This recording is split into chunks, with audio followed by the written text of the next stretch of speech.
It was a gun. I'm not voting. If we want to build our nation. The problem with the Somalians. Just want to experience something else than a black man. Move on, move Be forward. like a horse with blinkers on. Honestly say, I was about to have sex Corrupt and then I pulled crap, up. but it's nice. My name is Siyasanga. I have 2 kids at Aberish, Monte Vista. My name is Primrose, and I've got a child at Kuro Central City. My name is Lumka. My child is at an independent school. My name is Kimberly. I have a child at Kuro Central City.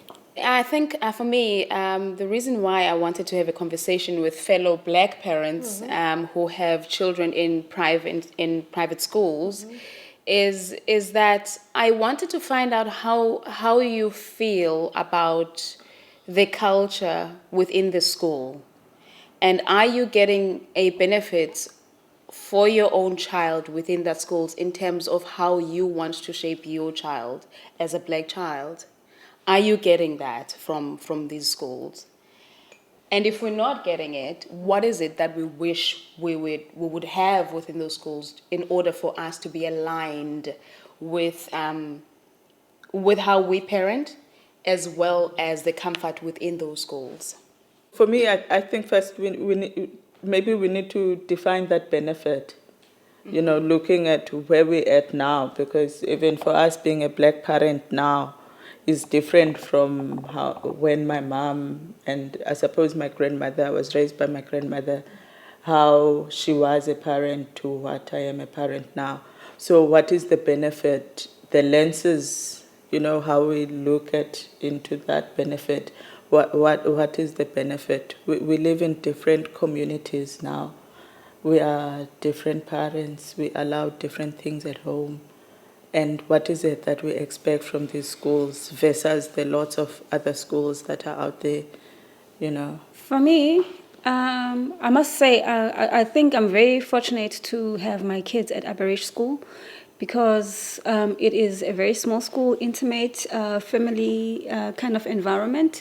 And it happens to be a school where most of the parents share the same values, so much as that it's kind of moved from just kids being classmates and schoolmates.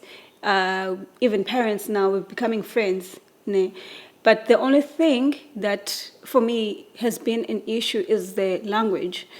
We Xhosa speaking and kids speak English, but I've found ways to kind of counter for that.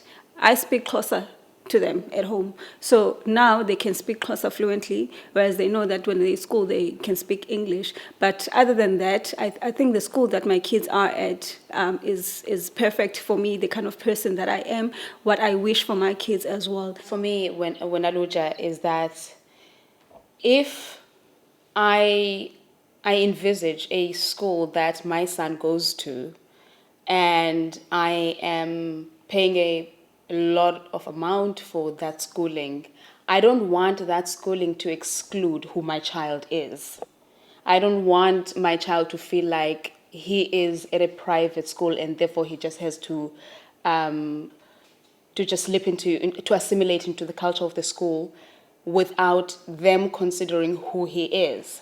So for me, the issue of language is very important for me.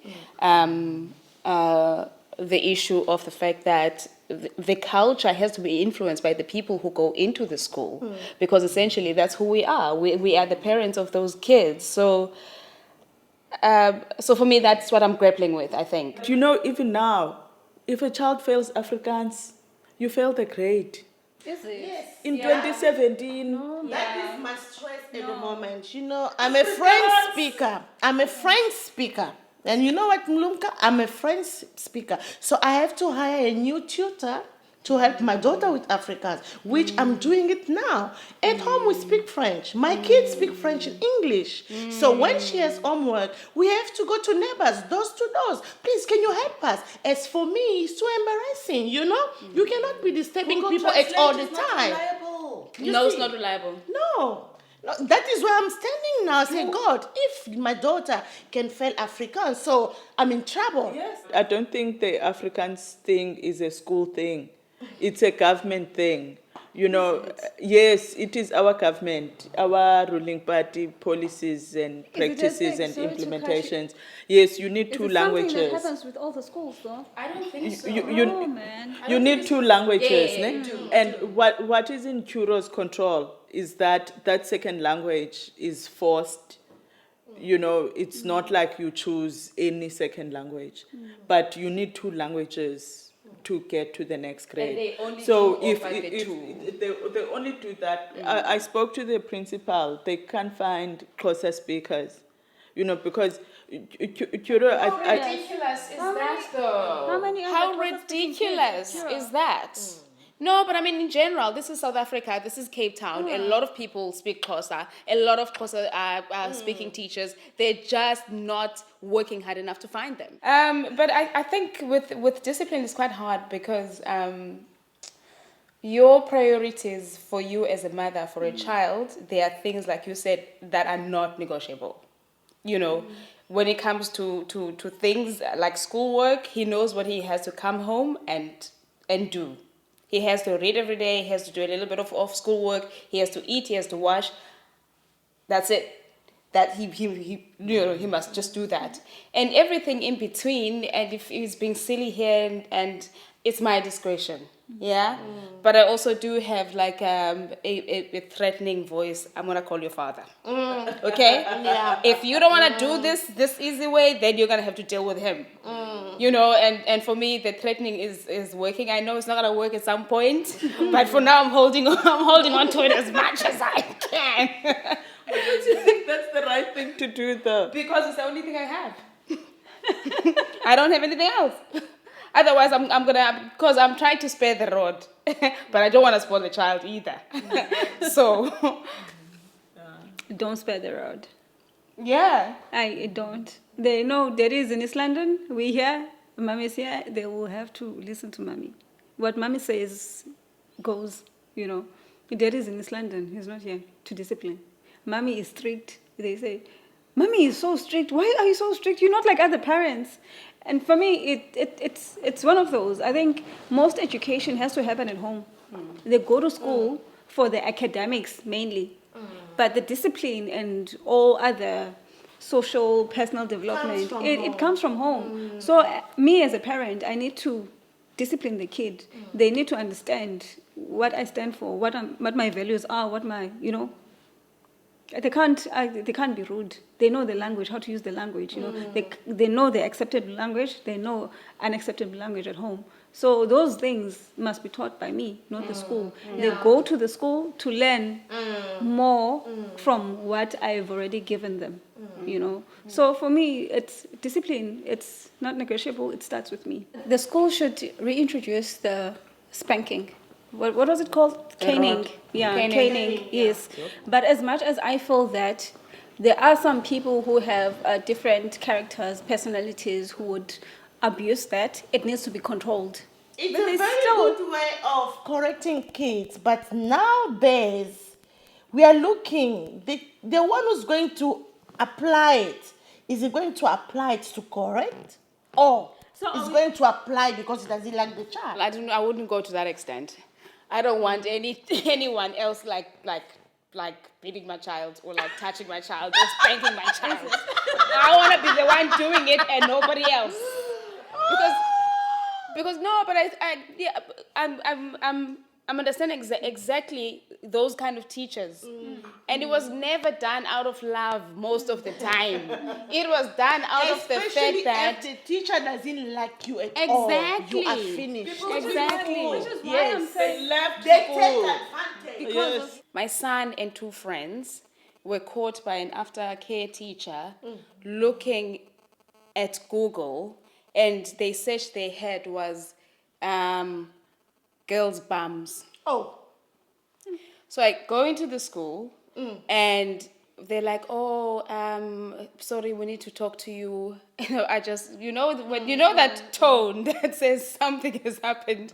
So I, like in my mind, I'm not thinking anything like that. I'm thinking maybe they were fighting or whatever, because it's 9-year-old boys. Sex education is a big thing. A very big one. But in my practical life, it's not there.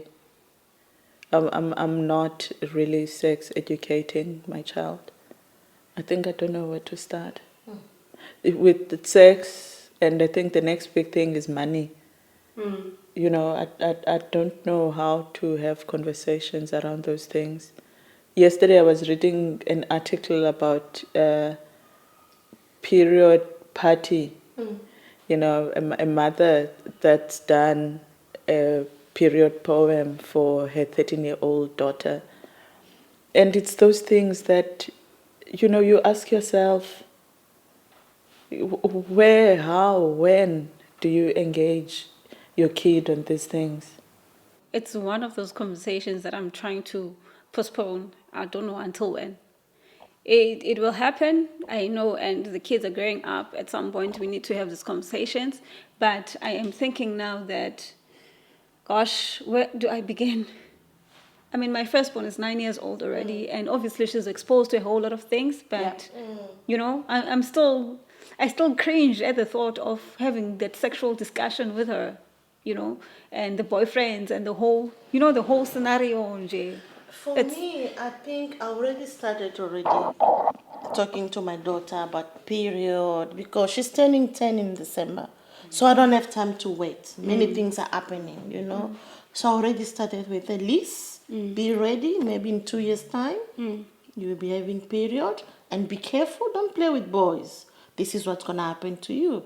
What did you say? What's going to happen to her? Pregnancy or this HIV today, you know? Yes. It's don't let any boy touch your body. Anyone touch your body, let me know. My girl and her best friend, so they were talking about love and boyfriends and girlfriends. This was just like a month ago. And I'm thinking, okay, so they do have this conversation on their own. I wonder how much they know and how much they don't know, you know. So I think, Lucha, to answer your question is that it begins now, is that why is it that you're interested in girls' bums? Shouldn't you be doing something else? And if I'm saying that he shouldn't be interested in girls' bums, why I must tell him why it's not important for him right now because he's got a lot of things to do. He's got sports, he's got to read, and quite frankly, it's rude for you to be Googling girls' bums while you're supposed to be reading and doing your homework. Firstly, it's unethical for you, so you can't actually do that. And besides, what are you going to do with girls' bums anyway? My dream is to be a successful woman and to be a role model mother to my children. My dream is to have my child understanding that he can talk to me about anything and that he won't be ashamed of anything that ever happens to him. My dream is big. My dream is to be the best parent that I can ever be to my kids, to be a role model. And obviously, I'm working on some entrepreneurial ventures to be successful at those. Yazi, you should ever sit and talk with people, or else take a walk and create a straight talk. Talk what is nice, it will make you feel stronger. Listen what is right and say what is wrong. You should ever sit and talk with people, or else take a walk and create a straight talk. Talk what is nice, it will make you feel stronger. Listen what is right and say what is wrong.